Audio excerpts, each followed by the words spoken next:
Hi, I'm Dela Cruz. Hello, Lunday here.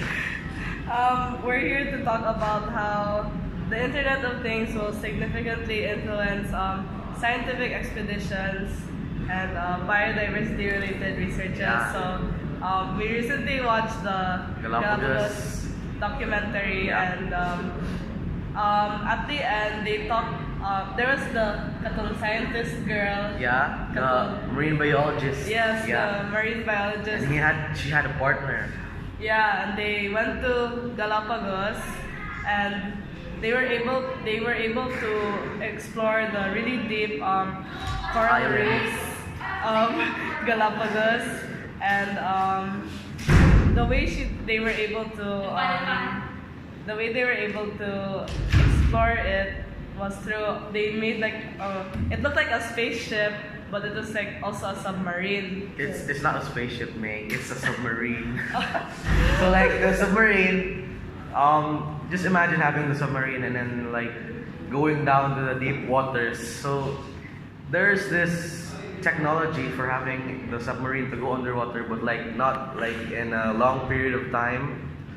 So like to make the submarine being able to explore more of the ocean and for more time to do the expedition, then maybe we could use the Internet of Things to Yes. innovate a more, what do you call this, a more effective way of going underwater for a long span of time, right? Yeah, because like the thing with the submarine, what was special about it, which is different from the other kinds of submarine, is that it could go way deeper than any other Yeah. submarines have ever reached. Like they literally touched the ocean floor, and this submarine was special because it also had like specific tools to like get specimens, like how to Yeah, like the tube Yeah. when you have to like you want to study a certain specimen species that lives deep down in the ocean bed.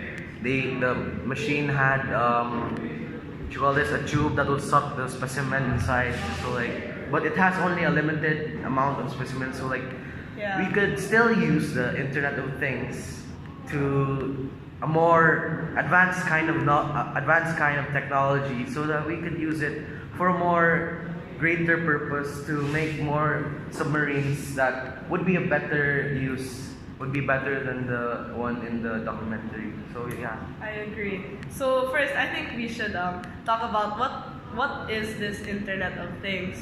So according to my research here in the dictionary, is that the Internet of Things is the interconnection via the Internet of computing devices embedded in everyday objects, enabling them to send and receive data. Yeah. So this is like, it's basically technology in the most like everyday things we have, and like a clear way of how they use Internet of Things in the documentary was how they were able to innovate that submarine for their specific use in the searching like the biodiversity related research and the like, and this is just the stepping stone of things, because this can still be developed into so many other possibilities. Yeah, since our time today, like technology is a blast, like right, Meg? Yeah. And then like imagine 10, 20 years ongoing towards what technology really is.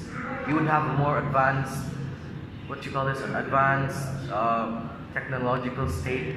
Yeah. So like it will be very possible for us to explore more deeper the ocean, the ocean floor. Yeah. Yeah, and then like not only will this like limit us to undersea expeditions, it will be who knows, we may even go out of our own solar system, Yeah. things like that. But like they talk about in the Galapagos documentary, is that it's ironic how we're learning so much about the outer space, so things like outside of Earth, when we barely even touched the surface of learning what's underneath The ocean. the ocean. Yeah. Yeah, they mentioned something about how only barely a fraction of the ocean has actually been discovered, and that was the motivation of their katong research nila to really go to the depths of the ocean and Yeah. discover new species. And also record the different evolving species so that like Yeah. not talking about the internet of things, like in the documentary, like the specific species evolve so that they would like adapt to their certain environment, Yeah. right? Because like the Galapagos, as mentioned in the movie, was still under construction, an island under construction. Yeah. So, yeah. I think we can relate the Internet of Things to Darwin's theory of evolution. That the Internet of Things is actually still in its very like young stage.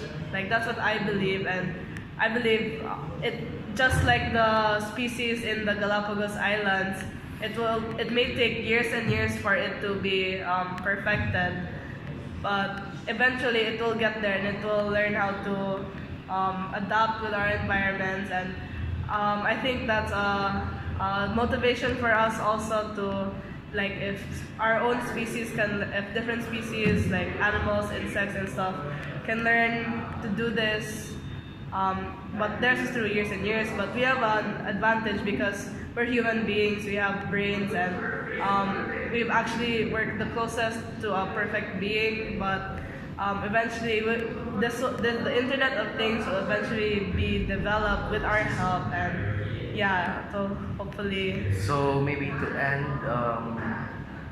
end this, maybe the Internet of Things is really would be a really big help for us, so we could discover more about our Earth, and Yeah.